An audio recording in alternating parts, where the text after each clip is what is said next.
દેશ વિદેશમાં વસતા મારા વાલા દર્શક મિત્રોને મનહર પટેલના જય ભગવાન.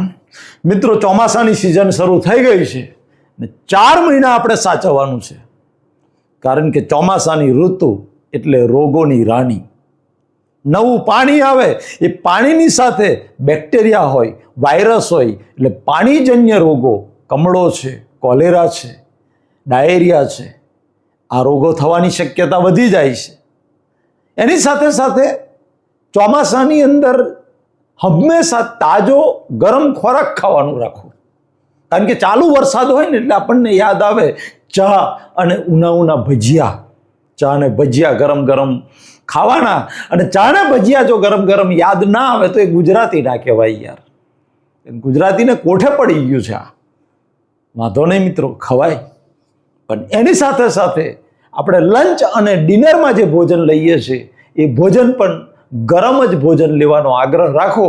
ચોમાસામાં ક્યારેય સવારનું ભોજન, વાસી ભોજન રાત્રે ગરમ કરીને ખાવું નહીં, અને રાતનું ભોજન સવારે ગરમ કરીને ખાવું નહીં મિત્રો, નહીં તે વાયરસજન્ય.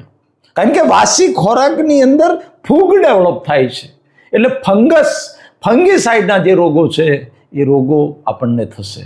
Fungal infection, bacterial infection, viral infection, આ ત્રણેય ઇન્ફેક્શનના આપણે શિકાર બનશું. અને એમાં ચોથું આવે છે પેરેસાઇટ ઇન્ફેક્શન. પેરેસાઇટના ઇન્ફેક્શન બની અને આપણને ડિસેન્ટ્રી એટલે કે મરડો થવાની શક્યતા પણ વધી જાય છે. તો ચોમાસું આટલા માટે ચોમાસાને રોગોની રાની કહે છે. મિત્રો, એક બ્રહ્માસ્ત્ર બતાવું છું તમને. એ બ્રહ્માસ્ત્ર તમારે લંચ અને ડિનર, સવાર બપોરે અને સાંજે જમતી વખતે તમારી ડિશની અંદર એ બ્રહ્માસ્ત્ર હોવું જોઈએ. એને બ્રહ્માસ્ત્રનું નામ છે ડુંગળી. મિત્રો, ડુંગળી તમારી ડિશમાં હોવી જ જોઈએ. કેમ? એનું કારણ કે ડુંગળીમાં વિટામિન સી જે છે એ મારીને તમારી રોગ પ્રતિકારક શક્તિ વધારે છે. ડુંગળીમાં ફાઈબર છે, એ ફાઈબર પાચન તંત્રને મજબૂત રાખે છે, અંદરની ગંદકીને ખેંચીને બહાર કાઢે છે. ડુંગળીની અંદર સલ્ફર છે. જે ડુંગળી કાપીએ છે અને ઝાર લાગે છે ને આંખોમાંથી પાણી નીકળે છે, એ સલ્ફરને લીધે. એ સલ્ફર જે છે એ એન્ટી વાયરલ, એન્ટી બેક્ટેરિયલ ને એન્ટી ફંગસ છે. એટલે આપણને ઇન્ફેક્શન થતું હોય, ખોરાકમાં કોઈ ઇન્ફેક્શન હોય તો ખોરાક જ્યારે આપણે લઈએ છીએ તે વખતે કાચી ડુંગળી જો ખાવાની, શેકેલી નહીં, કાચી ડુંગળી, એક ડુંગળી જો તમે ખાઈ જશો તો ખોરાકની અંદર જે બેક્ટેરિયા હશે કે જે વાયરસ હશે એ સલ્ફર, ડુંગળીમાં રહેલું સલ્ફર તત્વ એને મારી નાખશે. માટે મિત્રો, ચોમાસાના 4 મહિના તો ફરજિયાત તમારા ડિશમાં ડુંગળી હોય.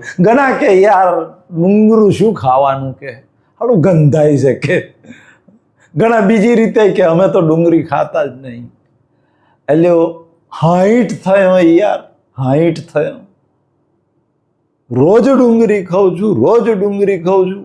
ડાયાબિટીસ, બીપી, ડીપી કશુંય નથી, નો કોલેસ્ટ્રોલ કશુંય નહીં.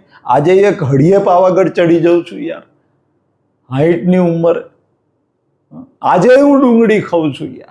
કદાચ રાત્રે ઓછી ખાઉં, પણ બપોરે તો ડુંગળી જોઈએ જ યાર. બાજરીનો રોટલો, શાક અને ડુંગળી, આ તો હોય જ યાર.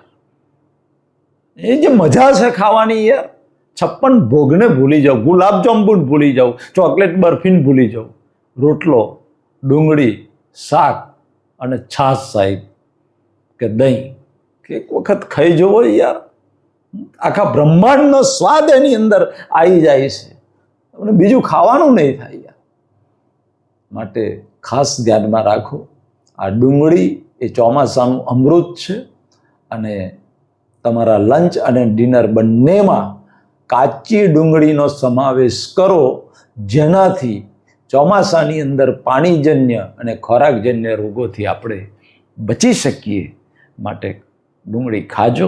હા, કોઈ ધાર્મિક રીતે ના ખાતા હોય તો એ એમનો વ્યૂ પોઈન્ટ છે, મારો કોઈ ફોર્સ નથી. ના ખાતા હોય તો ના ખાશો, પણ તમને જો કોઈ નડતર રૂપ ના થતું હોય તો ડુંગળી હોંશે મિત્રો ખાજો.